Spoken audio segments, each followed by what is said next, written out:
we are working on Myra's pants. I have a picture on here. Hopefully the camera's picking it up okay. It looks like it is. But what I figured, I moved y'all to this side so it might be upside down. I'll flip it, possibly. I don't know yet. But this way the fish tank doesn't sound as loud this time. But here are the pants. I found this picture online if you just type in Myra Castellanos, and this should pop up along with the rest of her costume. But I figured since I found this netted crochet type fabric, I'll just make some nude pants for underneath. And I'm thinking about making them high-waisted, roughly, is what I'm thinking. Or at least make it go close to my belly button, since, you know, you see the stragglers going up. So I figured maybe if I do it this way, it'll work out, question mark. So this is what we're doing. So there's the nude fabric. I have my Alice pants on the floor because these are the most tight fitted pants I have, because you want it to not flare out at the bottom. You want it as close to your body as possible. And this is a 4-way stretch nude that I got at Joann's. So what I figured, I have it folded. I could trace out the Alice pants. I'm going to add more to the bottom around the ankles, like around here. But I'm going to thin it out as it goes because my Alice pants are technically a little short, but my boots covered it. So I'm going to extend the length on those, and I also am going to extend the length on the waist because it's under my belly instead of above, and since they're actually going to see the pants for this custom, because it was fine with that one because I was wearing a dress, you know, so it didn't matter. But for this one, since they're going to see literally everything, I'm making it taller, so therefore that's why we have so much length up there. So this might, for yourself, in case you didn't make the Alice pants, what you can do is you can get a pair of leggings that fit you everywhere that you would like to cover, and just copy those. It's the same exact method. I'm just using what I know that 100% fits me right now. So I'm going to use a pencil, trace it out, and then I'll cut it, and it should come out with 2 separate pieces. So, time lapse. Make sure you spread your pants out. Don't worry about the crotch piece. We're going to make that separate. So just get it without the crotch piece. Okay, the pencil's not showing up on here. I wouldn't recommend doing this method, but I don't have any chalk or anything like that. I am currently out. So I'm just going to cut it straight away. Oh, but I would not recommend this because it will not, like, most of the time it doesn't come out even. I'm going to go really slow and try to get it as even as possible, but that's not guaranteed. So, here we go. Whew. So far, so good. And I'm not really giving it too much of a seam allowance. Not really giving it any. Simply because it's a 4-way stretch fabric. So you don't really have to give it a seam allowance. I mean, you can if you want to feel comfortable about it. But it should stretch just fine. But to each their own. We're at the waist. So, I have a tummy, obviously. So I'm going to go up. This is about right here. So I'm going to go up to about up here probably.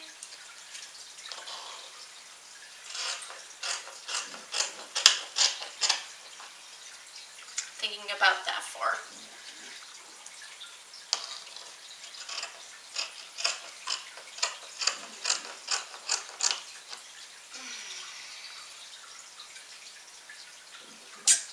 You know what?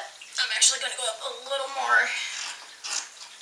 Because, see, that's the problem with cutting it like that. But I'd rather it be too big and me downsize it than be too small and have to start over. Go. Why do you keep doing that? Alright, now we're just going to cut across.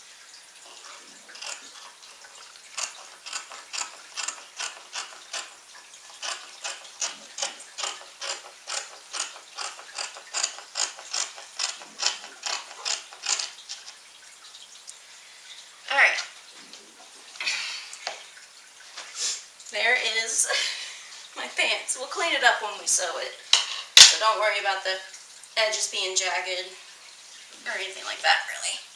Now let's try not to move that, because it does look a little weird. That's okay.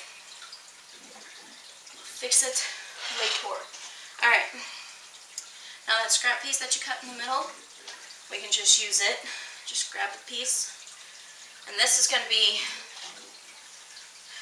the crotch. Alright, so I'm going to get... It's basically like an oval diamond shape, I've noticed.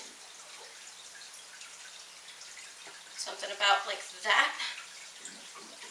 I don't know if y'all can see that, probably not. But you're making a basic diamond, roughly. Or at least I notice that's what works for me. Some people use an eye shape, and that's similar. Some people just use a straight up rectangle. That one does not work for me. The rectangle doesn't. Alright, now this one I'm going to give lots of extra room for. I know it's a 4-way stretch, but with my past experiences with crotch pieces, I don't trust myself. Okay. And I just placed it over the fabric. Like I said, the most ethical way would be to actually mark it. But since pencil's not really showing up, I can't exactly do that. And then you want to connect it to up here. Okay. And this is your crotch piece. We need to pin all of this up, and this one it didn't really matter what side I chose because it's the same on either side. So we're going to pin all this up, then we're going to sew it. I'm going to fold it in half and try to go ahead and pre-even that out. I'm actually going to do that right quick before we start. Okay, looks like the only piece that really sticks out is right here. So I'm going to trim off that little hump and just even that out. There you go. That looks a lot better.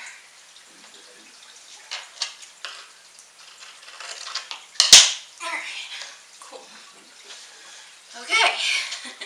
Which from the looks of these, it looks like it won't fit me, but with the stretch and everything, it probably will. It's just my anxiety kicking in. The pants are the most terrifying thing for me. Okay. Don't pin in here yet, just pin on the sides, because you want to wait to pin in there because we got to add the crotch piece in there. So I'll get back to you after we pin all of that. Alright, I got the fabric all pinned up on the sides. Do not do it on the inside yet. And we're going to do a zigzag stitch up both sides, then try them on. Okay, now we sewn up right there. Now we need to work on in here. We're going to pin our crotch piece, this little piece, in the middle there, and we're going to pin it like crazy right there, and then pin the sides. But you want to make sure to sew this in first. These are probably the most comfiest ones I've ever made on our first try. It's like, I got plenty of movement. It's a little baggy there, because it's supposed to be skin tight, but you just keep pulling and you'll get it. Same with the back. Now this piece goes all the way up to here. I don't need it to go that far. I need it to go about, because I'm supposed to show the belly button.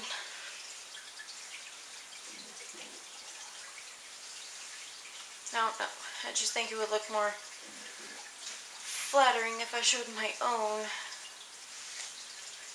Because see, you can't tell the transition that much, especially once I put the white crocheted fabric there, it'll just mesh right with it and it goes all the way down. Whereas if I did it all the way up here, yes, it would hide all that, but I don't think that's as flattering as if I did it down here. And then I could just have the crocheted fabric going through here, and then have it go up. I'm thinking about just painting to where it goes up the belly button, possibly. I'm not sure yet. But yeah, so what's left is we need to trim this, but I want it to hem. So we're going to trim it to about to my belly button, the top of it. And probably do that all the way around. I'm going to leave it higher up in the back, so that way I can have plenty of coverage. But yeah, this is just my thought process. Thought about just leaving it all the way, and that's tempting, but I don't think it would look that great. Whereas if I put it down here, it complements my figure better, you know what I mean? Instead of it just being one big old blob. So, yeah, we're going to cut it to about here, and then we're going to hem the bottom, hem this. I want, like, we don't need elastic because I can get in and out of it no problem, because look at this. Look at all this extra room. So, I have this, it's black, but it's like a sticky thing. It's like what you see on pantyhose for the thigh highs and stuff. It's that type of stuff, and I was thinking about sewing that. That way it sits there instead of the elastic, possibly. It's just my thought process. I'll let you know what I do. I put a pin where how far I want it to go up. So I'm going to go a few inches extra up from it, because I want to have a rolled hem with this elastic. And what I did with the elastic, I measured it around my stomach, cut about 3 or 4 inches off. That way it can sit snugly on me. So now I'm going to cut an allowance a little bit above the elastic. We're going to do a rolled hem like that, enough to fit the elastic all the way through. But you want to leave a little hole right here open, so that way we can feed the elastic through. So I'm going to go around and pin that. Alright guys, this is what we got so far on the pants. What I had to do, you'll see some stitching through here. I had to create a separate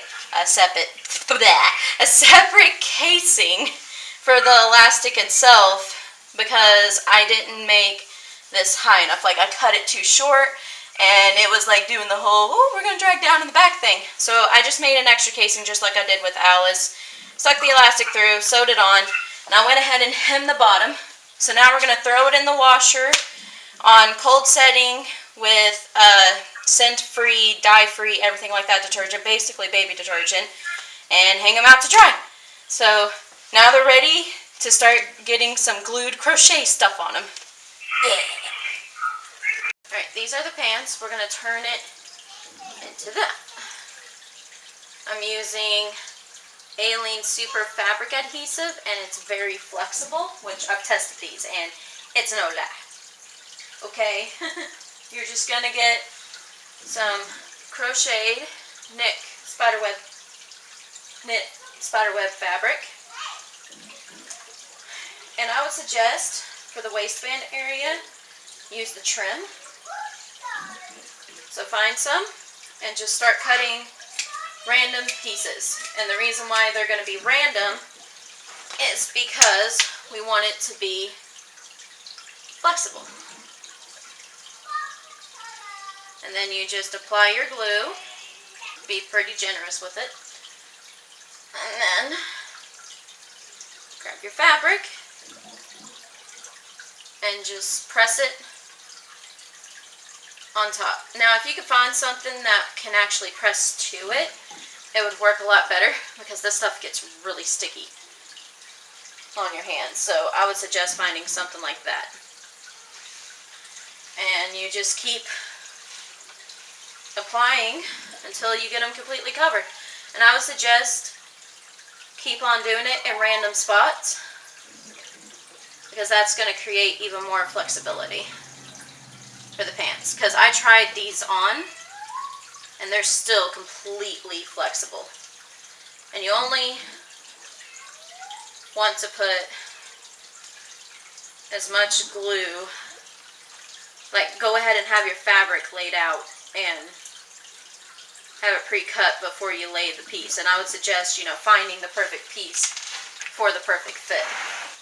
And try not to move your fabric too much once you do it, because it does take 2 to 6 hours to completely process through. But once it's on, and once you stuck it together, it stays on. It has so far, at least. I can't truly attest to it till I go to a convention, and you can stretch this fabric a little bit to get it to an edge if you need to. But this is the best way, is to just figure out exactly where it's going and putting down quite a bit of dots. And you probably should wear gloves with this because you need to be in a well-ventilated area to put this on, which I have my ceiling fan on and I have a window open in front of me. So I'm covered, but make sure you are when you go to do this. Don't need to be huffing glue, quite literally. And you want to make sure there's not, you can space it a little, but don't put too much spacing between because this is going to help hold it on the fabric. And try to have your fabric as flat as possible. And like I said, you probably want to find some glue-safe gloves or something. But this, I tried popsicles to apply it, and it just sticks to everything. But if you rub your hands together, it comes off. But don't quote me on all that. Yeah, this is what we'll be doing. It takes me about 30 minutes per half leg. Like per half, yeah, per half leg. So, depending on your size, it might take you longer, it might take you shorter. And see, like little pieces like that, I just go ahead and cut off and put it somewhere else.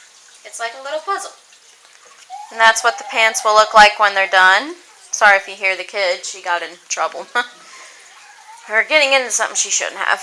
But here's the pants. Now you just need to let them sit for 2 to 6 hours to fully cure. Okay, here is the new pair of pants. What happened is my other pair of pants ripped from the adhesive. So, sorry, it's really windy and these need to dry. So what it is, I went to Walmart, bought a pair of pants, some leggings. They were tan, this beige color, and they have this crisp pattern on it. So I went over it with a light white of the tulip shot. And then after I did that, my husband had the idea that I should put that crocheted fabric over the pants to get this nice little print. And I did that, and this is what we got. I'll show you the back. And I did this in the silver, so it gives it some nice shadow. So it looks really good. So I really liked it. So now we just gotta wait for these to dry after that. And then, yeah, then we're going to spritz some of that diamond stuff on it to help it shimmer a little more so it stays looking wet. Alright, I used this fabric spray paint. It's in the glittering diamond glitter, and I spritzed it about 2 layers all over the pants. This takes about 4 hours to cure, so you won't actually be seeing any difference until 4 hours later. Trust me, it showed a difference on the hood. So, that's what's going on with the pants. And that will be it. I'll see you all in the next video. Don't forget to hit like, subscribe, ring that bell, and yeah, I'll see y'all next time. Happy cosplaying. Bye.